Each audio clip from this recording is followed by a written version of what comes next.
Shalom, Midweek Worship Community dimanapun Anda berada.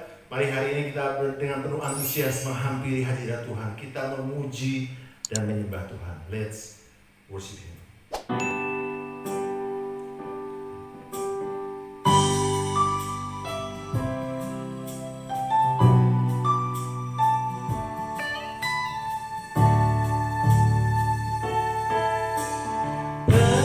Penasehat di hidupku, penghibur bagi jiwaku, ya Roh Kudus penolongku di tubuh, jiwa dan rohku. Penasehat di hidupku,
Engkau Maha Hari, Roh Kudus di sini kau bagiku,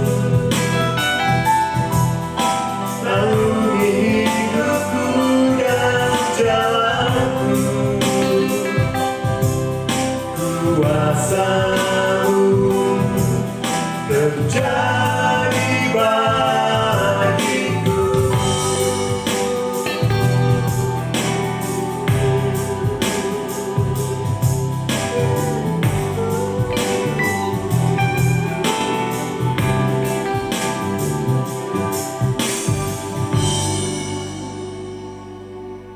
Kami tahu Tuhan Yesus bahwa ketika kami terjalan di dalam kebenaran firman Tuhan, kami percaya bahwa jalan-jalan kami akan senantiasa disertai oleh Tuhan.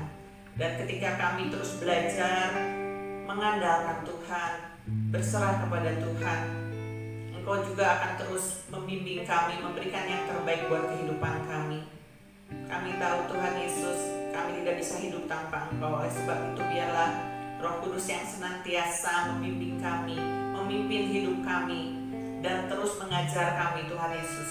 Dan kami juga menjadi pribadi-pribadi yang mau dengar-dengaran kepada firman Tuhan dan mau taat. Kami mau mengikuti apa yang Tuhan kehendaki, sehingga yang terbaik boleh terjadi dalam kehidupan kami.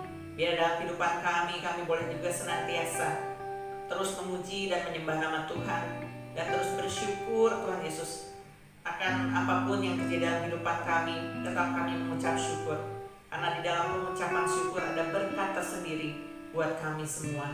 Berkati hamba-Mu yang akan menyampaikan firman-Mu pada saat ini, dan berkati juga Midweek Worship Community dimanapun kami berada. Kami percaya berkat firman-Mu tidak akan pernah sia-sia, tapi akan terus berkembang dan memberkati banyak jiwa Tuhan Yesus. Terima kasih. Di dalam nama Tuhan Yesus kami bersyukur. Haleluya. Amin. Amin, amin, amin. Hari ini kita akan bersama-sama mendapatkan berkat lewat firman Tuhan yang akan disampaikan oleh Pastor Dave. Enjoy his word. Shalom, Bapak Ibu terkasih di dalam Tuhan Yesus Kristus. Senang bisa berjumpa kembali dengan Bapak Ibu semua. Terima kasih buat Pastor Nathan dan Pastor Yuni buat kesempatan yang diberikan bagi saya untuk kembali memberikan kebenaran firman Tuhan kepada Bapak Ibu sekalian. Hari ini saya akan membawakan pesan Tuhan yang pastinya memberkati dengan judul Perahu, Pertempuran atau Perjuangan dan Roti. Mari kita buka bersama-sama Alkitab kita, Kitab Filipi 4 ayat 12 sampai dengan 13. Filipi 4 ayat 12 sampai 13 firman Tuhan berkata demikian. Aku tahu apa itu kekurangan dan aku tahu apa itu kelimpahan. Dalam segala hal, dalam segala perkara, tidak ada sesuatu yang merupakan rahasia bagiku. Baik dalam hal kenyang maupun dalam hal kelaparan. Baik dalam hal kelimpahan maupun dalam hal kekurangan. Segala perkara dapat kutanggung di dalam Dia yang memberi kekuatan kepadaku. Bapak Ibu yang terkasih, terkadang Tuhan akan mengizinkan proses terjadi di dalam kehidupan kita. Dia akan mengizinkan kita untuk berada dalam situasi yang mungkin menyakitkan bagi daging kita. Dan seolah-olah kita merasa bahwa Tuhan meninggalkan kita. Tuhan membiarkan kita untuk berada di dalamnya. Dan seperti dalam tanda kutip, membiarkan kita bertempur, berperang, berjuang sendirian. Dan hal ini bukan berarti bahwa Tuhan tidak mengasihi kita. Atau berarti Tuhan membenci kita. Tidak sama sekali. Bukan seperti itu. Tetapi justru karena Tuhan Yesus mengasihi kita, sayang kepada kita, dan mau mengajarkan kepada kita tentang diri, kasih, dan kuasanya.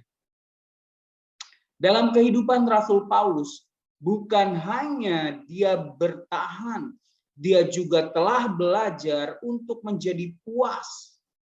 Dia telah belajar untuk bisa tenang, santai. Dia telah belajar untuk merayakan jati dirinya di dalam Yesus Kristus Tuhan. Dia telah belajar kepuasan di dalam badai. Dan kepuasan bukan berarti ketiadaan daripada cita-cita. Dan kepuasan bukan berarti apatis, bukan berarti tidak peduli, bukan berarti menjadi cukup dan tidak menginginkan hal yang lebih yang datang daripada Tuhan. Lebih tepatnya itu berarti berdamai dengan proses yang Tuhan izinkan terjadi kepada dirinya. Bukan memberontak lalu keluar daripada prosesnya Tuhan. Jika hal ini diperlukan untuk sampai ke sisi lain, saya mau, akan dan bisa melakukan. Jika saya harus melalui badai untuk mencapai destiny saya, I will do that. I will do it. Akan bisa dan pasti bisa melakukannya. Asal saya bersama dengan Tuhan. Berdamai dengan proses adalah kepuasan dalam program yang telah Tuhan rancangkan dan canangkan di dalam kehidupan kita. Jika kita ingin melakukan dan mempertahankan kebenaran ini di dalam kehidupan kita, maka aspirasi kita akan menjadi efektif. Kita harus melakukannya tanpa berfokus pada rasa frustasi, rasa lelah, rasa capek. Bukan berfokus pada kemampuan daging kita yang terbatas. Beberapa dari kita memiliki aspirasi, tetapi kemudian kita membatalkannya dengan frustasi. Kemudian kita mengaborsinya dengan kekecewaan karena kita bergantung kepada kemampuan kita yang terbatas. Kita harus menghindari godaan untuk mendefinisikan siapa diri kita. Kita harus membatalkan setiap pikiran-pikiran negatif yang ada di dalam diri kita. Hal yang positif atau hal yang negatif itu sama sekali tidak mendefinisikan dan menentukan tentang siapa saya. Saya tidak akan ditentukan oleh apa yang terjadi di sekitar saya. Saya tidak akan ditentukan oleh apa yang diperkatakan orang lain tentang saya karena masa lalu saya. Saya tidak akan ditentukan oleh apa yang merupakan menjadi proses dalam kehidupan saya. Saya tidak ditentukan oleh apa yang terjadi di sekitar saya. Oleh badai, tidak. No. Oleh masalah, tidak. Oleh keadaan yang baik atau buruk, tidak. Saya belajar untuk tidak menjadi mabuk karena kesuksesan. Karena jika kita mabuk kesuksesan, maka kita juga bisa dibius oleh kegagalan. Kita harus belajar bahwa baik keberhasilan maupun kegagalan kita tidak mendefinisikan dan menentukan siapa saya, siapa kita. Semua karena kita berpusat dan berfokus pada apa yang ada di dalam diri kita, yaitu Tuhan Yesus, yaitu Roh Kudus, dan bukan apa yang ada di sekitar saya atau kita. Bahwa hal-hal yang menurut kita indah dan murni dan benar yang berasal daripada Tuhan Yesus, itulah hal-hal yang menstabilkan kita. Bukan apa yang kita pakai, bukan apa yang kita kendarai, bukan di mana saya tinggal, yang bisa datang, yang bisa pergi, bukan semua itu. Kita harus distabilkan oleh sesuatu yang kokoh, yang sustain, yang stabil, dan itu adalah Tuhan dan kebenaran firman-Nya. Kita harus belajar untuk tidak hidup dengan pemikiran duniawi, dengan our carnal mind, yang berkata, situasi saya dan apa yang saya miliki akan mengubah kenyataan dan siapa diri saya. Saya adalah saya. Apakah saya menikah atau lajang? Saya adalah saya. Apakah saya ada di marketplace, dunia bisnis, dunia kerja, atau di dalam pelayanan, di dalam gereja? Saya adalah saya. Apakah saya mengendarai truk atau Ferrari? Saya adalah saya. Aku adalah aku. Saudara adalah saudara. Situasi saya tidak ditentukan oleh keadaan saya. Situasi saudara dan saya, situasi kita tidak ditentukan oleh keadaan kita, oleh situasi kita. Tetapi oleh Tuhan dan perkataannya. Itu yang menentukan dan mendefinisikan tentang siapa saya, tentang siapa saudara, tentang siapa kita. Bapak Ibu yang terkasih di dalam Tuhan, dalam kesempatan ini saya ingin membagikan tentang kebenaran Tuhan yang akan membantu kita untuk bisa melihat Tuhan dan apa yang Tuhan katakan tentang kita lewat 3 hal yang tercatat di dalam firman Tuhan. Apakah ketiga hal itu? Ketiga hal itu adalah perahu atau bahtera, pertempuran atau perjuangan, atau boleh dikatakan sebagai proses yang Tuhan izinkan terjadi dalam kehidupan kita, dan yang ketiga lewat roh. Saya ingin kamu melihat perahu. Saya ingin saudara melihat pertempuran atau perjuangan atau proses hidup, dan saya ingin saudara melihat roti yang dikatakan oleh firman Tuhan dan apa makna atau pewahyuan di baliknya. Perahu atau bahtera, pertempuran atau perjuangan atau proses Tuhan, roti. Saya ingin agar saudara bisa melihat ketiga di dalam firman Tuhan dan mengerti maksud, makna, dan pewahyuan.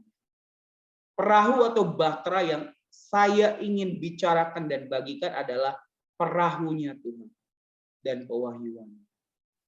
Di seluruh Alkitab, in entire of our Bible, ketika Tuhan menganggap sesuatu itu sangat berharga, sangat bernilai bagi tujuan dan bagi Tuhan secara pribadi, maka Tuhan akan menaruh dan menyimpan serta meletakkannya di atas perahunya, di dalam bahteranya.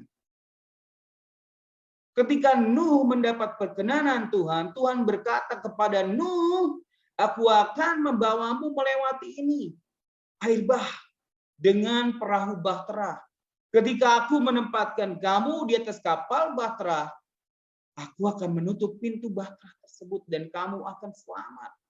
Kamu dan keluargamu serta hewan-hewan yang telah kuperintahkan kepadamu untuk kau kumpulkan dan bawa masuk ke dalam perahu atau bahtera. Jangan keluar sampai aku membukanya. Karena semua hartaku yang berharga akan selalu ada di dalam kapal atau perahu atau bahtera. Ketika Musa atau bayi Musa sudah terlalu besar untuk disembunyikan, dan ketika dia tidak bisa lagi disembunyikan, ibunya memutuskan untuk membuat perahu kecil baginya yang disebut dengan bahtera dan meletakkannya di sungai. Ibunya menaruh bayi Musa di dalam bahtera yang dia buat dan kemudian mengizinkan bahtera tersebut mengalir kemana aliran air sungai itu mengalir. Dan tidak peduli berapa banyak buaya atau ular atau binatang buas yang ada di dalam air. Selama bayi itu ada di dalam perahu, selama bayi itu ada di dalam bahtera, dia akan selamat. Ketika Paulus sedang dalam perjalanan menuju ke Roma dan semua orang bersiap-siap untuk melompat dari perahu, Paulus berkata, bahkan jika perahu itu hancur, tetaplah bersamanya. Setiap bagian kecil dari perahu akan membawamu kepada tujuanmu, akan membawamu kepada keselamatan. Bapak Ibu yang dikasihi Tuhan, Tuhan melakukan segalanya dengan perahunya, dengan bahtera. Ketika Tuhan Yesus bersiap untuk menciptakan kehidupan, kehidupan, dia memasukkannya ke dalam rahim ibu yang merupakan perahu atau bahtera, dan membiarkan bayi itu mengapung di perutnya. Karena apapun yang Tuhan anggap berharga dan bernilai, dia taruh di dalam perahu atau bahtera. Ketika dia bersiap-siap untuk datang kepada umatnya, manusia di dalam bentuk manusia, dia datang kepada Maria dan berkata, izinkan aku meminjam perahumu. Dan kemudian dia naik di dalam rahimnya dan dia mengapung selama 9 bulan. Dan keluarlah bayi Yesus. Karena apapun, sekali lagi, apa yang dianggap Tuhan berharga, dia akan memasukkannya ke dalam perahu atau bahtera. Ketika Yesus bertemu Petrus dan dia bersiap untuk berkhotbah, dia pergi ke pantai dan berkata, terus Petrus, izinkan aku untuk meminjam perahumu. Dan kemudian apa yang dilakukan? Tuhan Yesus mulai berkhotbah. Dia memulai khotbahnya dari perahu. Karena apapun yang Tuhan anggap berharga dan bernilai, sekali lagi dia taruh di dalam perahu atau di atas perahu. Dan dia menempatkan para murid di dalam perahu dan berkata, aku akan naik untuk berdoa. Lanjutkan perjalanan dan aku akan bergabung dengan kalian nanti. Bapak Ibu yang dikasihi oleh Tuhan, kita semua berada di dalam perahu atau bahtera yang sama. Baik orang yang kaya ataupun orang yang miskin, baik orang yang berpendidikan tinggi atau yang rendah, baik pria atau wanita, orang tua, dewasa, remaja atau anak-anak, kita semua berada di dalam perahunya Tuhan. Berhentilah untuk terus mempercayai dusta si kampret iblis bolis, tipu dayanya, tawaran dunia yang membawa kita pada kehancuran dan kematian, kepada intimidasi dan rasa kecewa serta stres. Untuk semua pembenci yang ada di luar sana, kita tidak bisa melewati kehidupan di dunia ini tanpa ada badai dan perjuangan serta rasa sakit, tanpa ada proses yang Tuhan izinkan untuk membuat kita semakin melekat dan semakin serupa dan segambar dengannya. Tapi hari ini saya mau katakan kepada Bapak Ibu sekalian, tenanglah. Tenang. Kita semua berada di perahu atau bahtera yang sama. Saya dan kamu adalah hal yang sangat berharga dan dikasihi oleh Tuhan. Kita ada di dalam bahteranya, kita ada di dalam perahunya. Perahunya Tuhan, bahteranya Tuhan, dan tentang kita ditentukan oleh Tuhan saja, bukan oleh yang lain. Buat para single, para pribadi jomblo, mereka akan berkata, aku capek sendiri. Kalau bisa nikah aja aku udah bahagia. No, tidak.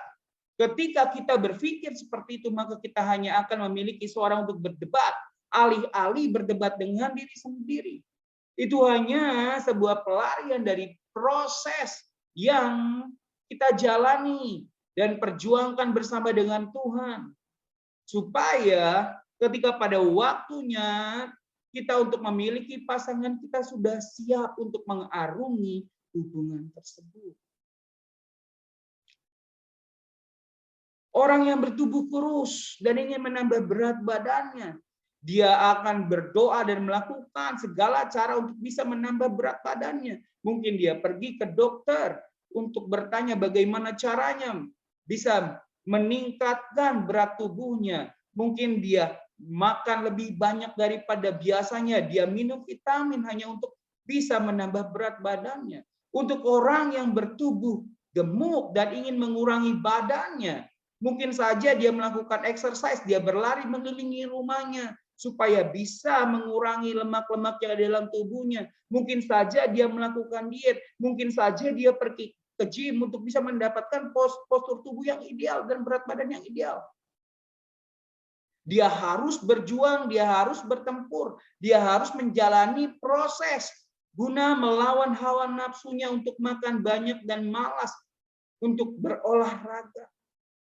Bapak Ibu yang dikasihi Tuhan, setiap kita, semua orang, tanpa keterkecuali kita harus berjuang, kita harus bertempur, kita harus melewati proses yang Tuhan izinkan di dalam kehidupan kita. Dan firman Tuhan katakan bahwa Tuhan turut bekerja di dalam segala hal untuk mendatangkan kebaikan bagi kita, orang yang mengasihi Tuhan dan terpanggil sesuai dengan rancangan rencananya.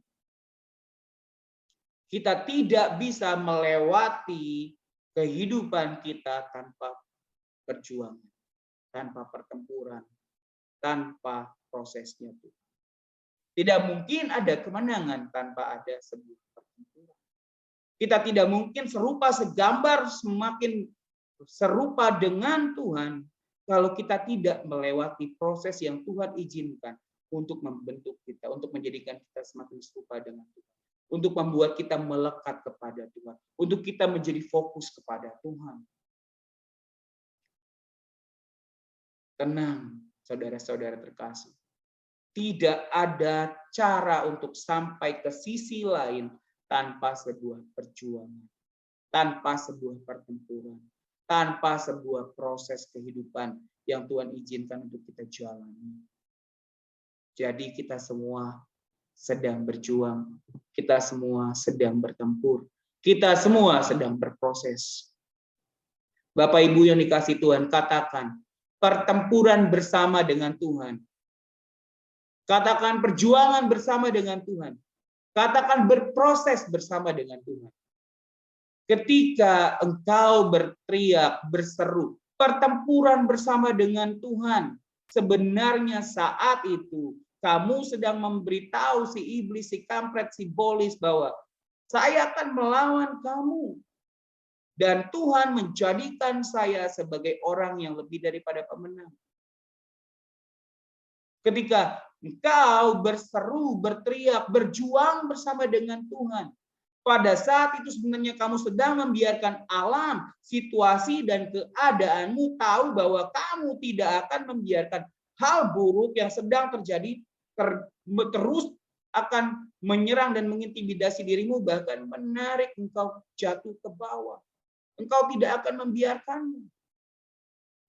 Katakan berproses bersama dengan Tuhan.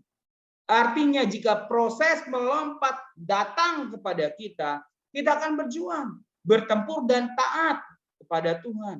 Kita tidak akan menyerah kepada situasi dan keadaan dan menjadi kalah serta lari dari proses pembentukan. Tetapi justru kita semakin mendekat kepada Tuhan, melekat kepada Tuhan, percaya dan mengandalkan Tuhan.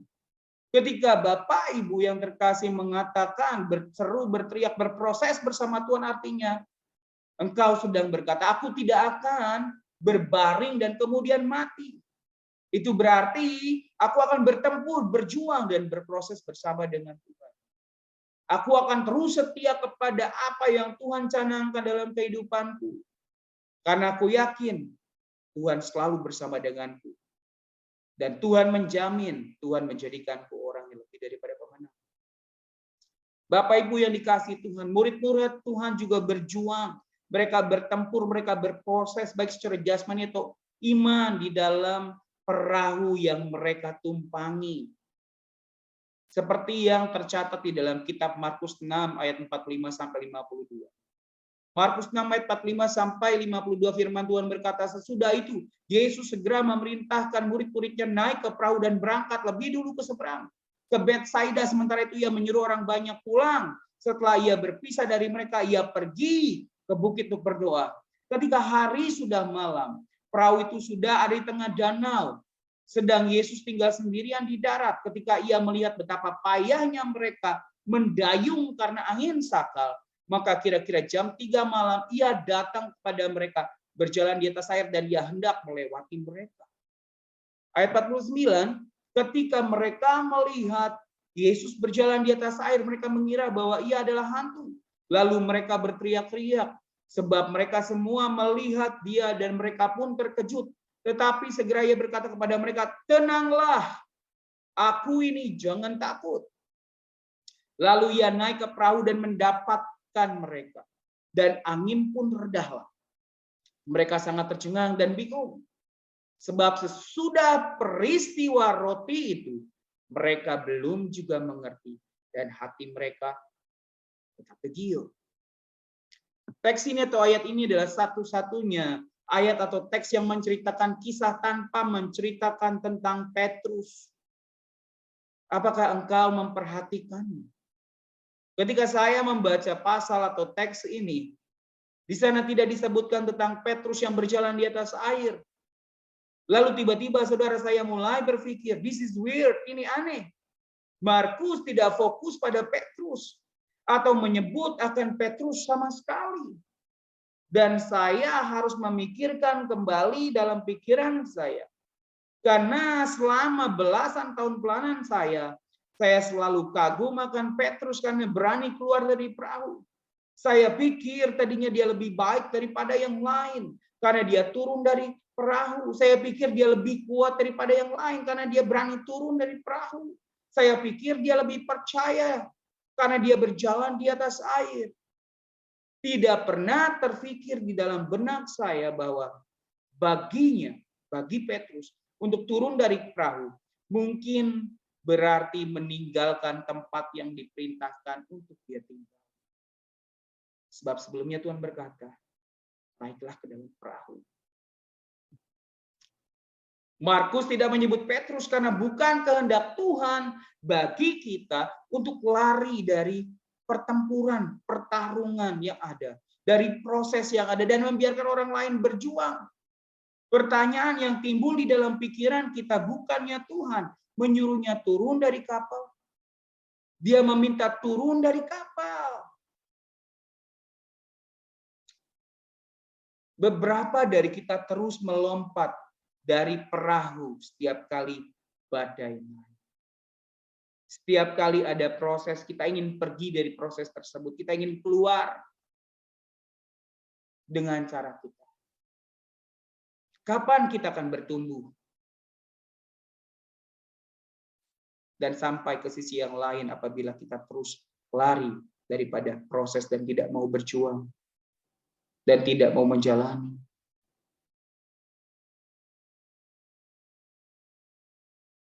Kapan kita akan menjadi pribadi yang sama seperti Yesus?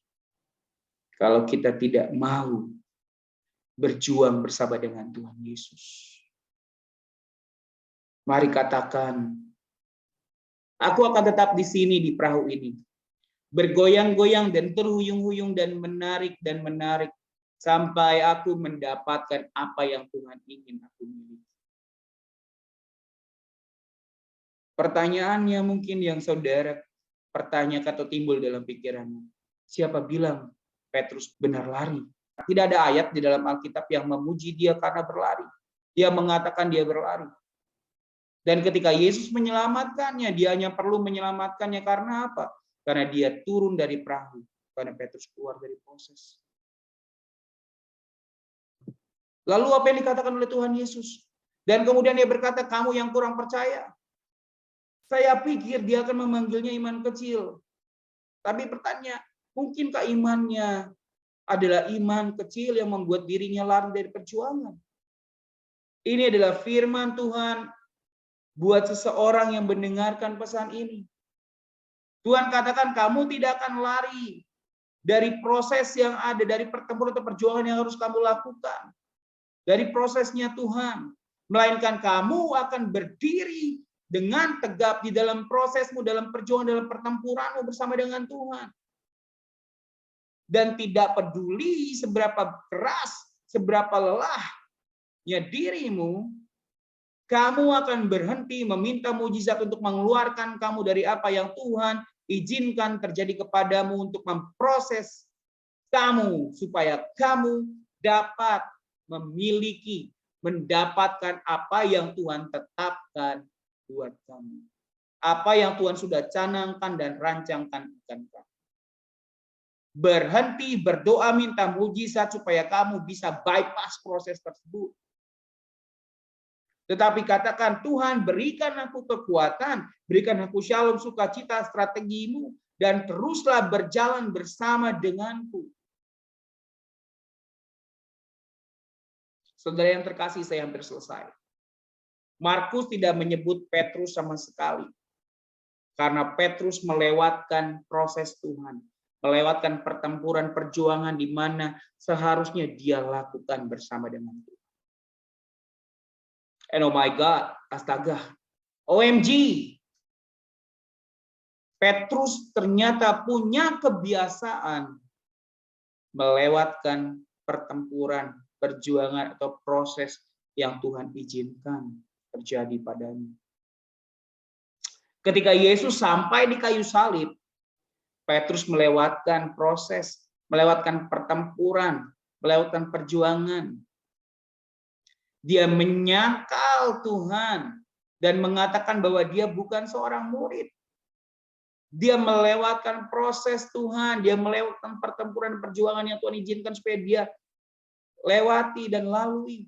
Dan apa yang terjadi akhirnya? Dia malu, dia dipermalukan, dia melewatkan pertempuran perjuangan proses Tuhan.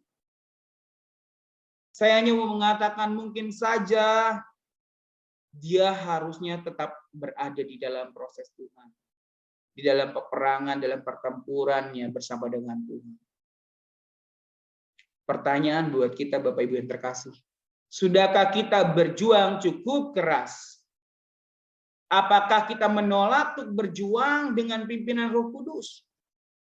One last thing, satu hal terakhir. Markus tidak menyebut Petrus, dia hanya bicara tentang perahu. Dia hanya bicara tentang pertempuran, perjuangan atau prosesnya Tuhan. Dan kemudian pada ayat 52 dia menuliskan peristiwa roti sebagai penutup.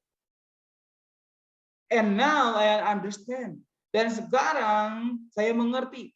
Fragmen itu berada di atas kapal untuk mengingatkan mereka tentang apa yang telah Tuhan lakukan sebelumnya dalam hidup mereka. Alkitab berkata bahwa mereka melupakan roti karena kekerasan hati mereka. Roti itu ada di sana. Untuk apa?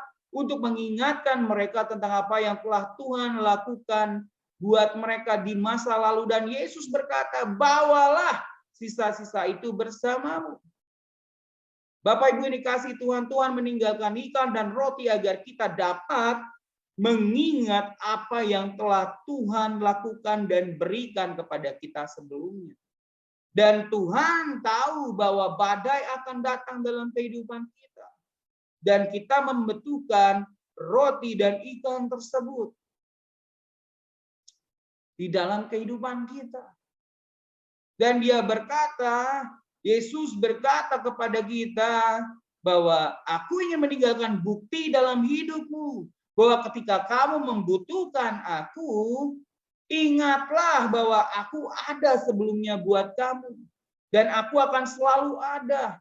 Dan setiap kali kamu berada di dalam masalah, aku selalu ada bagimu. Aku membawamu melaluinya, keluar dan menjadikan kamu sebagai orang yang lebih daripada pemenang. Bapak Ibu yang dikasihi Tuhan, jika kamu pernah berada dalam masalah dan Tuhan membawamu keluar, menang dan melaluinya, berikan pujian kepada Tuhan Yesus sekarang juga. Jika kamu pernah berada dalam masalah, jika kamu pernah sakit parah dan Tuhan menyembuhkanmu, pujilah Dia. Jika kamu pernah bangkrut dan Tuhan kemudian membawamu melewatinya dan Tuhan kemudian memberkati kamu kembali, pujilah Dia. Jika anakmu pernah ada di dalam masalah dan Tuhan membawa kamu keluar dari masalah tersebut, pujilah Tuhan. Jika kamu pernah menganggur, kehilangan pekerjaan dan kemudian Tuhan menyediakan apa yang kamu butuhkan dan Tuhan juga menyediakan pekerjaan yang baru bagimu atau bisnis yang baru, pujilah Tuhan. Dan Tuhan mengatakan kepada saya untuk memberitahu kepada saudara semua, kemanapun kamu pergi, selalu bawa sisa-sisa roti dan ikan yang Tuhan berikan kepadamu. Catatanmu akan kebaikan Tuhan di masa lalu adalah kesaksian bahwa jika Dia melakukannya sebelumnya, maka Tuhan akan melakukannya lagi. Jika Tuhan melakukan sebelumnya, Tuhan akan melakukannya lagi. Jika Tuhan membawa saya keluar melalui badai pada waktu yang lalu, saat ini Tuhan juga akan membawa saya keluar melewati badai, menjadi orang yang lebih daripada pemenang. Jika dulu Tuhan menyembuhkan saya, sekarang pun ketika saya sakit dan dokter memvonis saya tidak ada pengharapan, Tuhan pasti menyembuhkan saya. Jika Dia membawa saya melalui itu, Dia akan membawa saya melalui ini. Jika Dia membawaku melewatinya, Dia akan melakukannya lagi. Haleluya. Biarkan yang ditebus dan percaya kepada Tuhan Yesus berkata seperti itu. Bapak Ibu dikasih Tuhan, saya tidak mengharapkan pembohong untuk mengatakan demikian. Saya juga tidak mengharapkan orang yang tidak percaya mengatakan hal demikian. Tapi Tuhan berkata, aku meninggalkan bagimu dengan bukti bahwa aku selalu membuat jalan. Kamu tidak akan keluar dari sini dan meragukan aku, kata Tuhan. Perahu, pertempuran atau perjuangan atau proses Tuhan dan roti. Lihat rotimu. Lihat rotimu, Bapak Ibu. Lihat rotimu. Beberapa hal yang Tuhan lakukan untukmu ketika kamu bahkan belum diselamatkan. Beberapa hal yang Tuhan lakukan untuk kamu ketika kamu masih kecil. Lihat rotimu. Beberapa hal yang Tuhan lakukan di masa lalumu. Lihat rotimu. Bapak Ibu yang terkasih dalam Tuhan, kita tidak akan masuk dalam musim ini dan kemudian menyerah karena sedikit angin dan badai yang kecil. Kita semua berada di kapal yang sama, di bahtera yang sama, yaitu bahteranya Tuhan. Kita semua berada di perahunya Tuhan dan kita akan keluar sebagai orang yang lebih daripada pemenang. Setiap proses kehidupan yang Tuhan izinkan terjadi dalam kehidupanmu justru membuat kita semakin menjadi pribadi yang luar biasa, semakin menjadi serupa segambar dengan Tuhan, semakin melihat karya keagungan Tuhan, melihat mujizatnya, melihat bagaimana tangannya bekerja atasmu. Bahkan membuat kita semakin melekat kepada Tuhan. Jadi, mulailah bersyukur atas semua yang terjadi dalam kehidupanmu dan apa yang atas Tuhan Yesus lakukan dalam hidupmu. Bersyukurlah dan bersukacitalah karena itu yang menjadi kehendak. Jangan lupakan 3 hal ini. Perahu, pertempuran, peperangan atau proses Tuhan, dan roh. Ketika kamu berjalan bersama ketiganya, kamu akan menjadi orang yang lebih daripada pemenang. Doa saya, biarlah Tuhan terus bersama-sama dengan kita, menuntun kita, mengadugerahi kepada kita kasih karunia yang berlimpah. Dan biarlah tuntunan Roh Kudus selalu ada di dalam kita, menuntun kita di dalam jalan-jalan kebenaran, dan selalu mengingatkan kita akan 3 hal ini. Akan kebaikan Tuhan, akan Tuhan dan kasih-Nya Tuhan yang tidak pernah berubah dulu, sekarang, dan selamanya. Daddy Jesus bless you all.